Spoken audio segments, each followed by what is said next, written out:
స్థితి కలుగును గాక.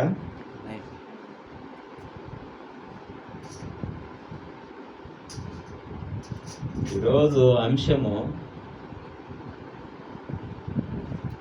నిద్రిస్తున్నావా? జాగ్రత్త.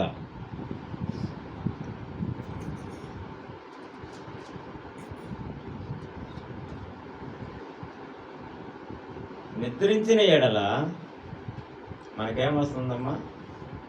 బలం వస్తుందా? శక్తి వస్తుందా? విటమిన్ వస్తుందా? ఇంకేం వస్తుంది? నిద్రిస్తే మనకి దారిద్ర్యం వస్తుందంట బైబిల్ చెప్తా ఉంది. ఇప్పుడు అబ్బాబా అంటే పట్టుమని 10 మంది వచ్చి ఉన్నాం మనం నిద్ర మేలుకొని దేవుణ్ణి ఆరాధించడానికి. అనేకులు నిద్రపోతా ఉన్నారు.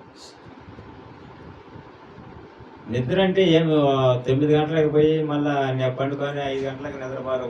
మొబైల్ చూసుకొని 12, 1 గంట 2 గంటల దాకా మేలుకొనే ఉంటారు. కానీ ఇక్కడ 10 గంటలకు వచ్చి ఒక 3 గంటల దాకా ఆరాధనలో కూర్చోనంటే మాకు నిద్ర వస్తాను. కొంత సమయం ముందు నాకు కూడా అట్లా నిద్ర వచ్చింది. 1000 ఆటో బుక్ చేసిన పని అన్నారు. జీవక పేతుని పిలిచినట్టు ప్రకాష్ అన్న కూడా రావాలా. మెసేజ్, ప్రత్యేకమైన మెసేజ్, ఎవరెవరికి? నలుగురికి. విన్నారా? మరి ఆ మెసేజ్కి భయపడైనా కానీ 2 గంటల దాకా ఉండి పోదామని అనుకున్నా.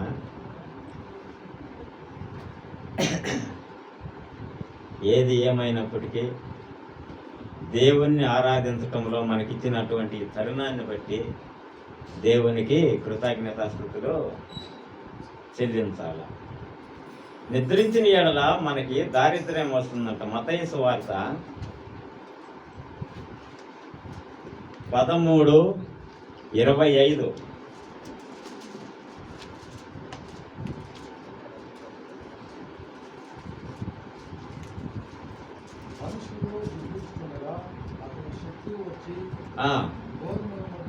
గోధుమల మధ్యలో పురుగులు విత్తిపోయిన. ఇక్కడ ఇంకోసారి చదవండి. మనుషులు నిద్రించుతుండగా అతని శత్రువు వచ్చి గోధుమల మధ్యలో గురుగులు విత్తిండంటమ్మా. విత్తడం అంటే తెలుసునా మీకు? మంచి పంట. ఇప్పుడు యజమానుడు వచ్చి మంచి పంట వేసిండు అక్కడ, గోధుమల పంట. మరి అనేకమైన పని వాళ్ళని అక్కడ కావలు పెట్టిండు. అంటే వాటిని సేద్యం చేయడానికి, వాటిని నీళ్లు కట్టడానికి.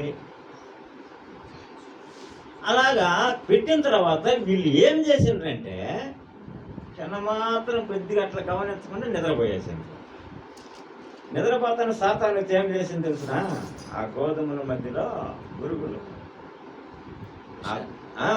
అదంతా సాతాను పనే.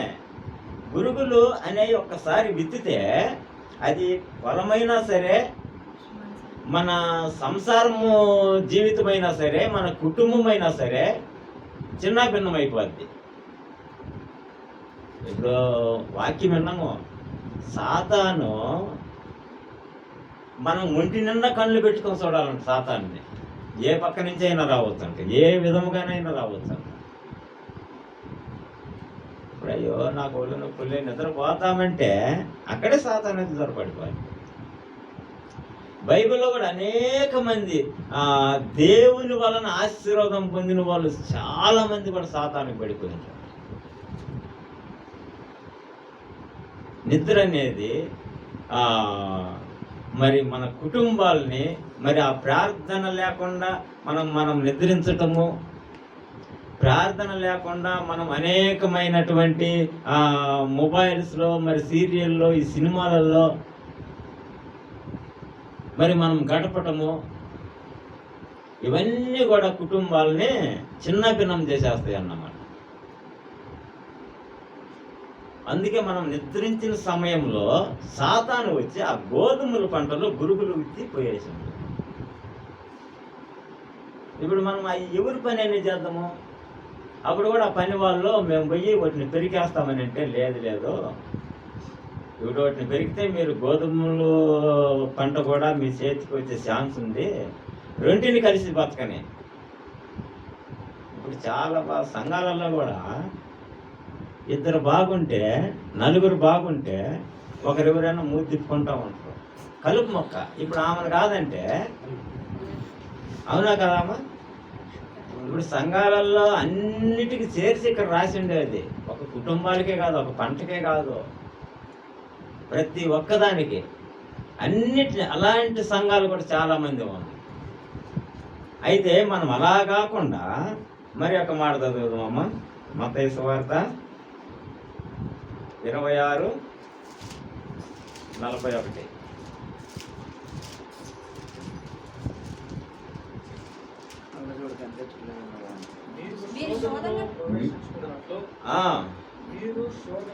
మీరు శోధనలో పడకుండానట్లు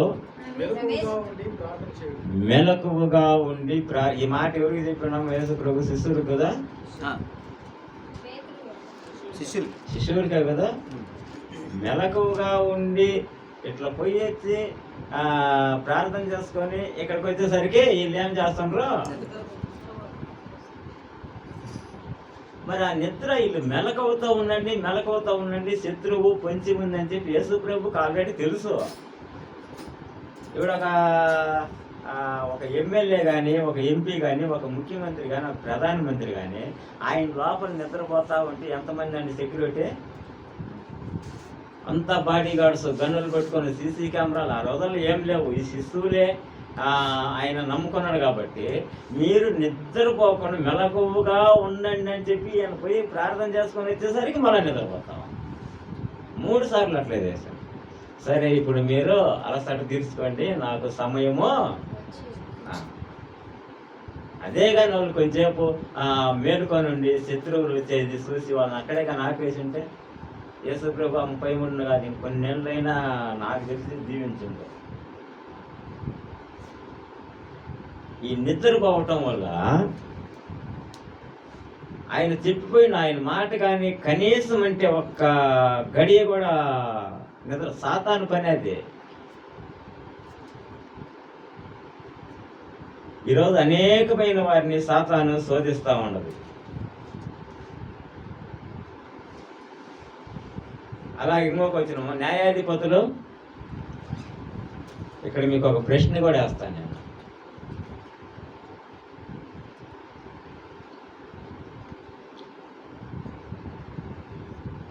16:19.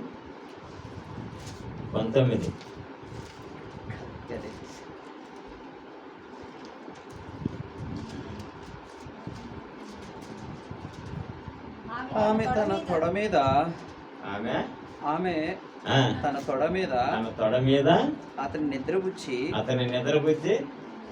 ఒక మనిషిని పిలిపించి వాని చేత అతని తల మీద 7 జడల క్షౌరము చేయించి. అతను ఎవరు?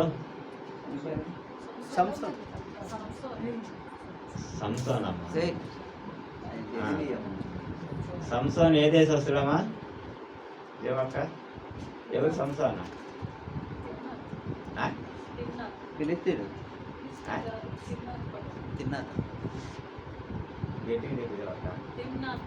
సిమ్నాథ. అసలు ఆయన సంసోన్ని దేవుడు ఆశీర్వదించడానికి, దేవుడు మరి ఆయనకు బలం ఇవ్వడానికి కారణము,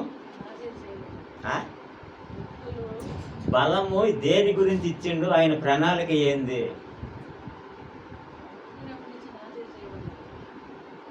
ఇప్పుడు ఆయనకు అంత బలం ఇచ్చిండు కదా, ఎందుకు ఇచ్చిండు దేవుడు? దేంట్లో వాడబడాలని?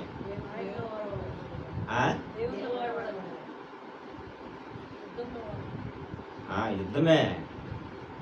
సంసోన్ని ఫిలిస్తీన్ని చంపడానికి, హతం చేయడానికి సంసోన్ని ఇక్కడి నుంచి లేపిండు అన్నమాట. ఆయన ఆశీర్వదించిండు, ఆయనకు మంచి బలమునిచ్చిండు.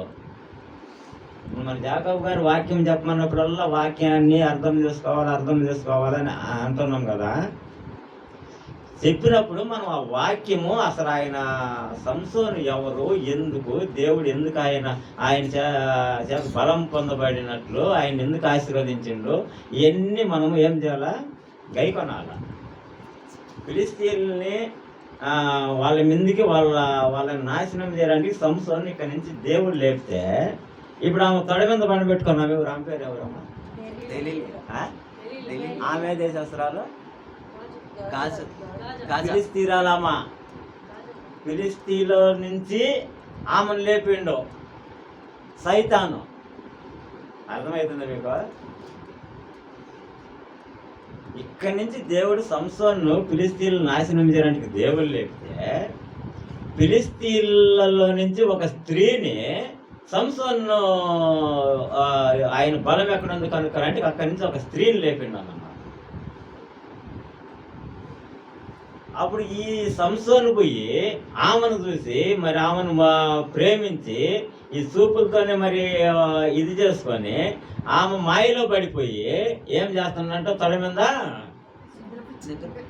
నిద్రపుచ్చుతా ఉన్నది. అంత నిద్ర చేసింది ఆమె తొడ మీద. మరి పిల్లోడికి ఏం చేస్తాడు ఇంకా? వీళ్ళందరూ దేవుని చేత బలం పొందినా లేవు కదా. సైతాన్ని ఎట్ట తీసేసి తెలుసు నా బలమా?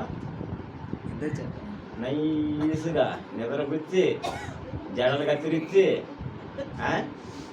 పోయా, బలమంతా పోయా.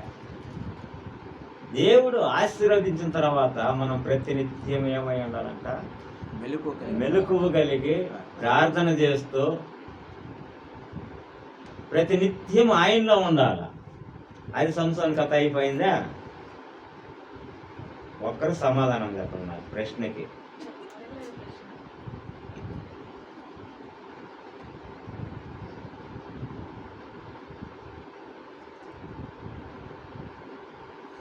సామెతలు 23:21 నిద్రించిన ఎడల చింపిరుగుడ్డలో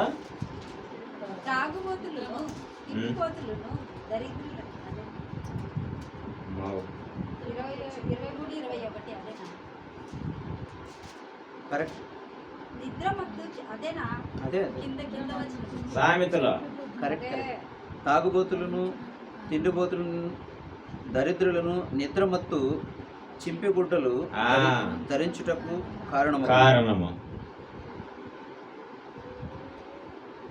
నిద్రమత్తు తాగుబోతులు, తిండిబోతులు, దరిద్రులు, చింపిరుగుడ్డలు చెప్పలేదు మనం. నిద్రమత్తు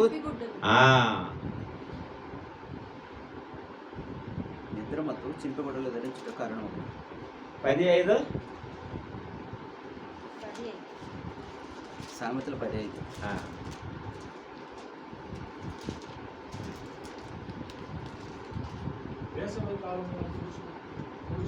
వేసవి కాలమున కూర్చువాడు బుద్ధిగల కుమారుడు, కోతకాలముందు నిద్రించువాడు సిగ్గుపరచు కుమారుడు. ఇప్పుడు మీకు అర్థమైందా మీ మాట? అంతా అర్థమైంది కదా?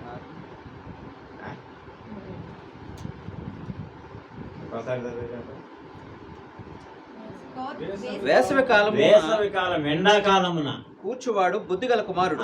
అంత ధాన్యం అంతా సమకూర్చువాడు బుద్ధిగల కుమారుడు. కోతకాలమందు నిద్రించువాడు సిగ్గుపరచు కుమారుడు. ఇప్పుడు కోతకాలం వచ్చిందంటే మనం ఇక్కడ ఎక్కడైనా సభలు జరుగుతున్నాయి, లేదంటే ఇట్లా ఆల్ నైట్ ప్రేయర్ జరుగుతుంది, లేదంటే ఉపవాస కూడికలు జరుగుతున్నాయి. ఇప్పుడు మనం నిద్రపోతా ఉంటే ఈ ఆశీర్వాదాలన్నీ, ఈ మాటలన్నీ మళ్ళీ వినేక అయిద్దా?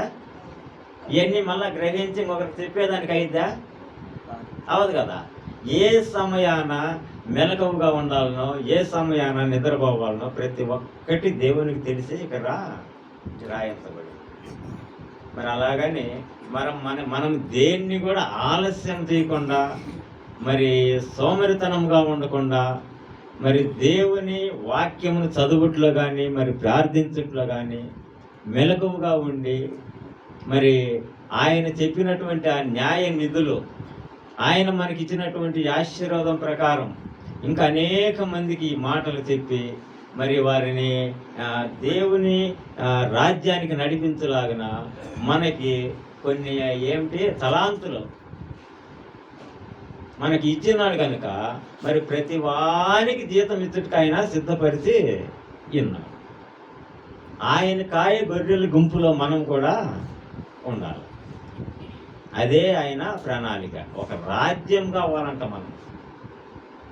ఆయన ప్రణాళిక ప్రకారం మనం జీవించి మరి ఆయన అడుగుదాడల్లో మనం నడిచి అనేకమైన మేలులో ఈ లోకంలో కానీ పరలోకంలో కానీ మనం ఆశీర్వదించుకోవాలి. మనము మెలకువ కలిగి ప్రార్థన చేయాలి. మీకు ఇంకొక క్వశ్చన్, మనం ఐగుప్తు దేశం అంటాం కదా. ఐగుప్తు దేశానికి ఇశ్రాయేలీయులు పోవడానికి కారణము ఎవరు?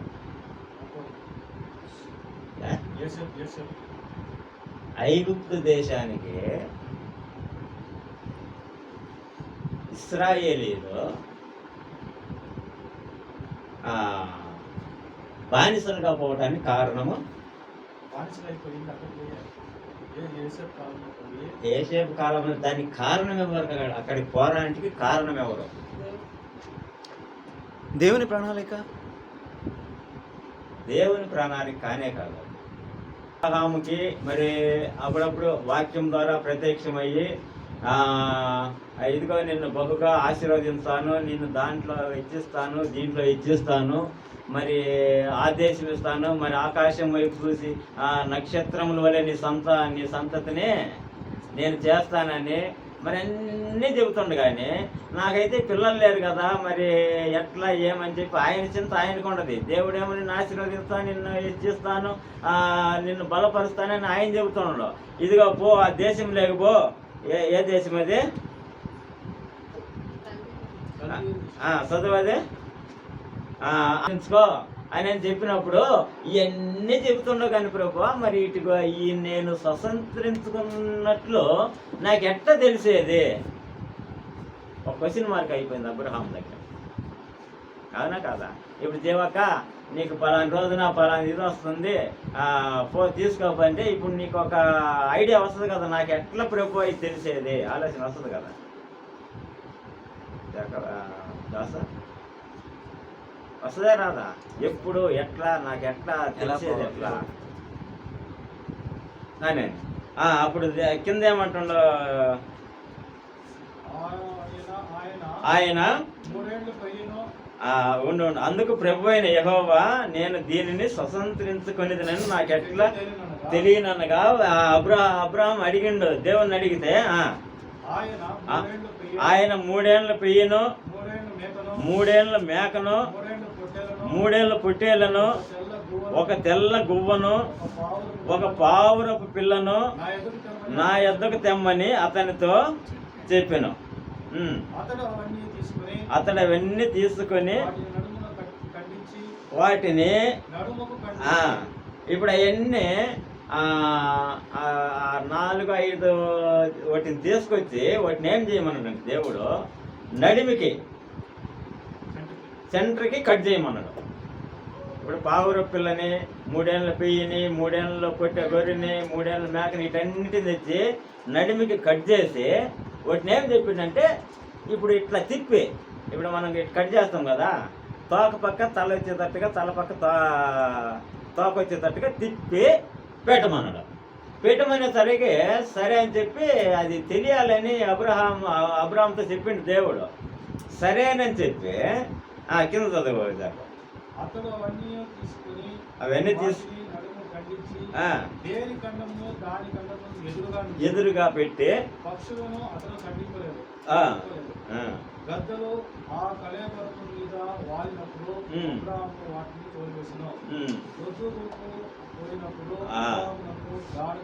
గాఢ నిద్ర పట్టినప్పుడు అవన్నీ కట్ చేసి పెడితే పైనుంచి గద్దలు వస్తున్నాయంట, రాబందులు వస్తున్నాయంట, వాటి పెరికి తినేదానికి. వాటన్నిటినీ మరి తీసుకుని అబ్రహాం ఆ పక్క ఈ పక్క తరుముతా ఉన్నాడు, వాటిని దగ్గరికి రానియకుండా, వాటిని తినేయకుండా. తర్వాత ప్రొద్దుగూకు పోయినప్పుడు అబ్రహామునకు గాఢ నిద్ర పట్టి భయంకరమైన కటిక చీకటి అతన్ని కమ్ముగా ఆయన నీ సంతతి వారు నీ సంతతి వారు తమది కాని పరదేశమందు నివసించి ఆ దేశము వారికి దాసులుగా నుందురు.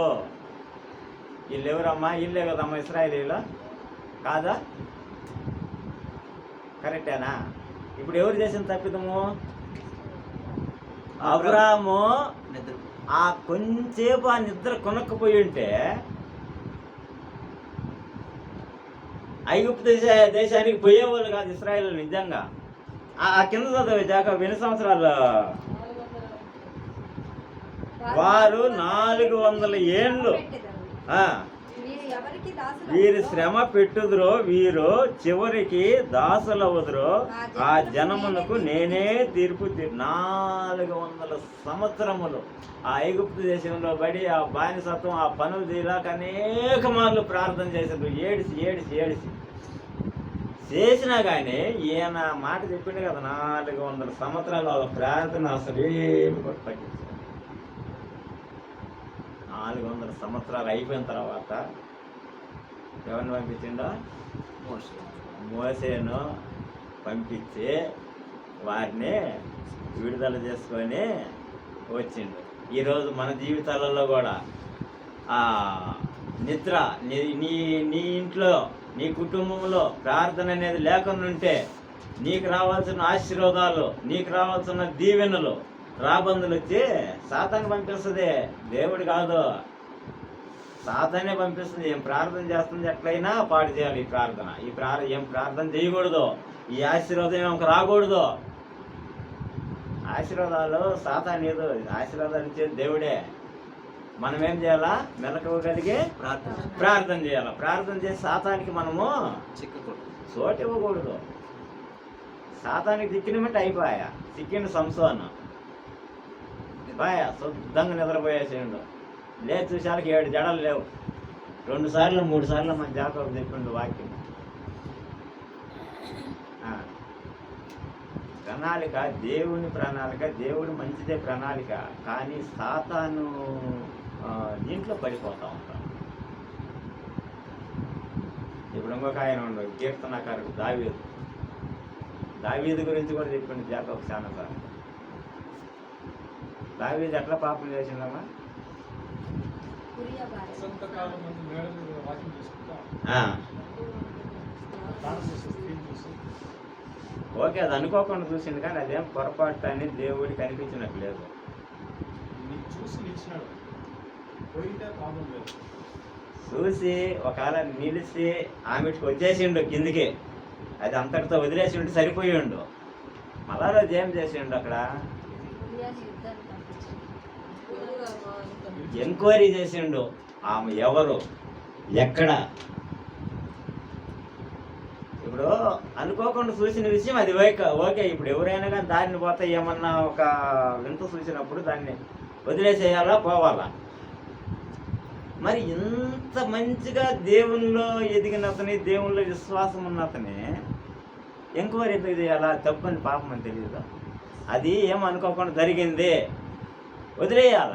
ఎంక్వైరీ చేసిండు కదా అక్కడ. అక్కడి నుంచి పాపము వెంటాడింది దారి. అట్లాంటి క్వశ్చన్లు మనం అప్పుడప్పుడు మనం వాక్యము వింటమే కానీ వాటిని అర్థం చేసుకోవాలి. అర్థం చేసుకోకుండా ఇట్లా అంటే ఇంకొకసారి తీయుతారంటే అవి మనకి నిజంగా అనేది మనకు తెలుస్తుంది అన్నమాట. మరి అలా కాకుండా వాక్యం అబ్బా మా ఆవిడ అంటది ఎప్పుడన్నా ఒకసారి ఇవాళ వెళ్ళే చెప్పి ప్రకారం మనం నడుచుకుంటే దేవుడు ఆశీర్వాదాలు పొందుకోండి. ముఖ్యంగా చాలా డేంజర్ అంటే నిద్ర. ఏ సమయం అంటే ఆ సమయంలో నిద్రించడం కూడా దరిద్రమే. మా ఏం చెప్పుద్ది, వాడు ఎప్పుడు నిద్రపోతూ ఉంటాడని. నిజమా అబద్ధమా? ఈ కొద్ది మాటలు మరి నా ద్వారా మాట్లాడించిన దేవాది దేవునికి నా హృదయపూర్వకమైనటువంటి వందనాలు. దీంట్లో ఏమైనా తప్పులుంటే మరి మనవి చేస్తున్నాను. ఈ అవకాశం ఇచ్చినటువంటి సంఘ